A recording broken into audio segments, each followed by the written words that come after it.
Bienvenue chers amis, le rythme de cette chanson réveille même les morts. Il a été créé il y a 4 décennies, mais au lieu de se démoder, il continue d'apparaître constamment dans les films, les séries et les publicités du monde entier. Découvrez la curieuse façon dont un DJ de mariage et une secrétaire ont réussi à lancer un classique inoubliable, ainsi que le jeu délicat qu'ils ont fait sur leur vrai chanteur. C'est le souvenir de la levée de la chanson funky de la ville. Steven Greenberg est né en 1950 à St. Paul, Minnesota, aux États-Unis. Dès son plus jeune âge, il démontre un grand goût pour la musique et une habileté à jouer des instruments. Adolescent, la vie de Stevens tournait autour de la musique. Il a joué avec plusieurs groupes locaux, collectionné des disques et travaillé comme DJ lors de mariages. Le rêve de Stephen était d'être un chanteur célèbre ou un magnat de la musique. Il a travaillé comme promoteur de musique pour quelques petits groupes mais a trouvé beaucoup de portes fermées et peu d'opportunités. Le problème, selon lui, était qu'il vivait dans une ville très ennuyeuse où rien de pertinent ne s'est jamais produit, et les rares opportunités d'être quelqu'un étaient occupées par les enfants de personnes importantes ou influentes. Il n'y avait pas de place pour un jeune d'origine modeste, et cela l'agaçait énormément, car c'était un obstacle majeur à la réalisation de son rêve. Le jeune homme rêvait des grandes scènes, des tournées de concerts et des hôtels célèbres où séjournait le Big Band. Il croyait que pour être vraiment célèbre dans l'industrie de la musique, il devait déménager à New York. Cependant, il n'avait pas les ressources nécessaires pour déménager à New York, qu'il croyait être l'endroit le plus merveilleux où vivre, et cette idée ne l'a jamais quitté. Comme Stephen voulait être célèbre dans la musique, il a passé beaucoup de temps à écrire des paroles et à créer des mélodies, espérant trouver quelque chose qui l'aiderait à réaliser son rêve. Une nuit ennuyeuse, frustré de devoir vivre dans une ville sans avenir et pensant toujours à déménager à New York, il a commencé à écrire une chanson sur le voyage dans cette ville idyllique où il pourrait être lui-même, exploiter ses capacités, s'amuser et être riche. Et célèbre. Il n'a pas utilisé les mots New York dans les paroles parce qu'il ne se prêtait pas à la rime, mais à la place, il l'a appelé Funkytown, la ville du rythme, et c'est ainsi qu'est née l'une des chansons les plus célèbres de l'histoire.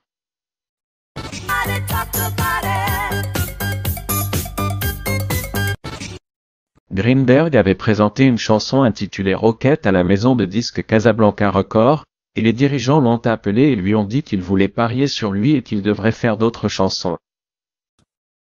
Steven leur a dit qu'il avait presque une chanson intitulée Funkytown Ready et qu'il pensait que ce serait un grand succès. Ils ne lui ont pas prêté beaucoup d'attention, mais il est allé de l'avant. Stephen avait des paroles, mais il n'avait personne pour les chanter. Il voulait être célèbre et millionnaire à tout prix, alors au lieu de le chanter lui-même, il a pensé à choisir la meilleure voix qu'il pouvait trouver et à s'accompagner des meilleurs musiciens de studio pour augmenter les chances de succès. Il a auditionné pour trouver une voix féminine, a essayé des dizaines de jeunes femmes, mais aucune ne semblait exceptionnelle. L'une de ses filles lui a dit qu'il devrait appeler Cynthia Johnson, une chanteuse locale qui jouait avec un groupe appelé Flight Time mais qui travaillait comme secrétaire du département de police par manque d'argent. Il a obtenu le numéro de la fille et l'a appelée pour une audition. Cynthia, en plus d'avoir une belle voix, était une femme très attirante. En fait, elle avait remporté le concours de beauté Miss Black Minnesota. Elle est venue au studio et a enregistré la chanson sur une piste musicale que Steven avait déjà préparée. Greenberg était ravi de la voix de Cynthia, elle n'était pas convaincue dans une interview en 2005, la chanteuse a rappelé cet enregistrement historique. Après l'avoir chanté, elle a pensé qu'il n'y avait aucun moyen que cette chanson devienne célèbre. Elle a regardé Steven, et il a dit, c'est un succès. Elle pensait qu'il était fou. Steven Greenberg a joué plusieurs des instruments, y compris le riff de synthé distinctif de la chanson.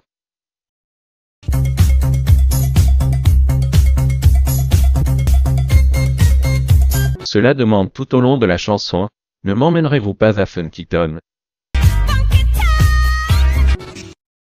En 1983, un effet inhabituel est devenu le précurseur de l'autotune dont les artistes reggaeton abusent désormais et qui caractérise la musique d'aujourd'hui sans âme. Cependant, Stephen avait déjà la chanson prête, mais il n'avait même pas de nom pour le projet musical. Alors, il a pris un dictionnaire, mis le doigt sur un mot au hasard, et a choisi le nom du groupe, le lip sync, qui signifie synchronisation labiale. Mais comme il a découvert que ce nom était déjà enregistré par un autre groupe, il l'a changé en live sync, qui se prononce pratiquement de la même manière. La chanson a été enregistrée en novembre 1979, et en janvier 1980, elle a commencé à répandre sa grande popularité. Le 29 mars 1980, la chanson est entrée dans la liste des 100 US Billboard Hot, et le 31 mai, elle a atteint la première place, restant au sommet pendant 4 semaines jusqu'au 21 juin. La chanson super dansante et accrocheuse était imparable, elle a joué dans presque toutes les discothèques du monde et, en plus des États-Unis, a atteint la première place dans 28 pays, dont l'Espagne, les Pays-Bas, l'Australie, la Norvège, la Belgique, l'Autriche, Canada et France. Au Royaume-Uni, il a atteint la 2e place, le positionnant comme l'une des chansons disco les plus réussies de l'histoire, malgré le déclin du genre en 1980. La première version de la chanson a duré 4 minutes. Cependant, il a été prolongé à 7 minutes et 50 secondes en raison de sa grande popularité dans les discothèques. Steven Greenberg avait réalisé son rêve, le single a reçu le double platine pour ses ventes élevées, et puisqu'il était l'auteur et le producteur de l'œuvre, l'argent a commencé à affluer en grande quantité. Cynthia Johnson, la chanteuse de la chanson, a également reçu beaucoup d'argent pour la chanson, mais elle a dû faire face à des moments difficiles et décevants. Le premier était quand le premier album de Lifting est sorti, intitulé Mountain Out. Sur la couverture, sa photo n'apparaissait pas, mais à la place, 2 femmes blanches s'embrassaient, bien que leur visage soit de type dessin animé. Cela n'a pas plu au chanteur, qui a fait face peu de temps après à une autre déception et à une énorme surprise. Elle s'est rendue compte que 2 vidéoclips avaient été enregistrés pour la chanson, Funky Town, mais il ne lui avait demandé d'apparaître dans aucun d'entre eux, et à la place, d'autres femmes synchronisaient les lèvres ou lisaient sa voix. Dans l'une des vidéos, 3 femmes noires sont apparues en train de danser et de lip-syncing, mais dans l'autre, qui était la plus diffusée en Europe et est devenue plus célèbre dans le monde au fil des ans, une femme blanche nommée Debbie Jenner, d'origine britannique, est apparue. Aujourd'hui, la plupart des gens se souviennent de cette blonde lorsqu'ils entendent la célèbre chanson.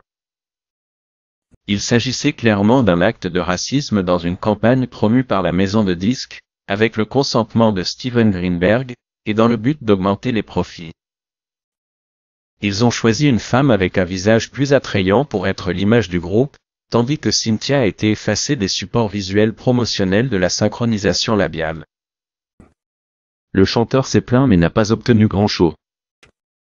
Le 2e album est également sorti avec un visage blanc sur la couverture mais a réussi à obtenir une photo d'eux-mêmes sur la couverture intérieure de l'album, et finalement, Cynthia a réussi à apparaître sur la couverture du 3e album. Cependant, ces travaux n'ont pas eu de succès commercial et n'ont pas représenté de bénéfices significatifs. Dans une récente interview, le chanteur s'est souvenu de cette expérience et s'est senti malicieux à propos de la façon dont des étrangers ont été placés dans une vidéo au lieu du chanteur principal et de la façon dont ils n'ont pas été pris en compte pour la couverture de l'album. Au lieu de cela, ils ont opté pour des visages blancs sur la couverture de l'album, ce qui était une gifle à plusieurs niveaux car elle n'avait jamais vécu d'expérience musicale qui n'impliquait pas l'inclusion. Elle ne sait toujours pas qui a donné le feu vert aux vidéos, mais elle sait qu'on ne lui a jamais demandé son avis sur la question. Live Sync a sorti un total de 4 albums, mais ils ont atteint la renommée et la reconnaissance mondiale avec un seul succès. Bien que ce fût vraiment extraordinaire, ils ne purent répéter la formule en 1986. Funky Town a été repris par le groupe australien Pseudo Echo, qui a changé les synthétiseurs pour les guitares électriques et l'a enregistré comme une chanson rock. Le résultat était vraiment bon, et leur version a atteint la 6e place du classement Billboard et est restée numéro 1 pendant 7 semaines en Australie. Funky Town est l'une de ces chansons qui ne peuvent pas être oubliées et continue d'émouvoir le cœur des gens, obligeant tout le monde à arrêter ce qu'ils font et à écouter sa mélodie. Pour cette raison, il est devenu l'une des chansons les plus utilisées dans les films, les jeux vidéo, les séries télévisées et les campagnes publicitaires du monde entier. Son créateur, Steven Greenberg, a indiqué avoir licencié la chanson pour au moins 500 reprises, et de nouvelles demandes continuent d'apparaître chaque jour en raison de l'utilisation massive de la chanson.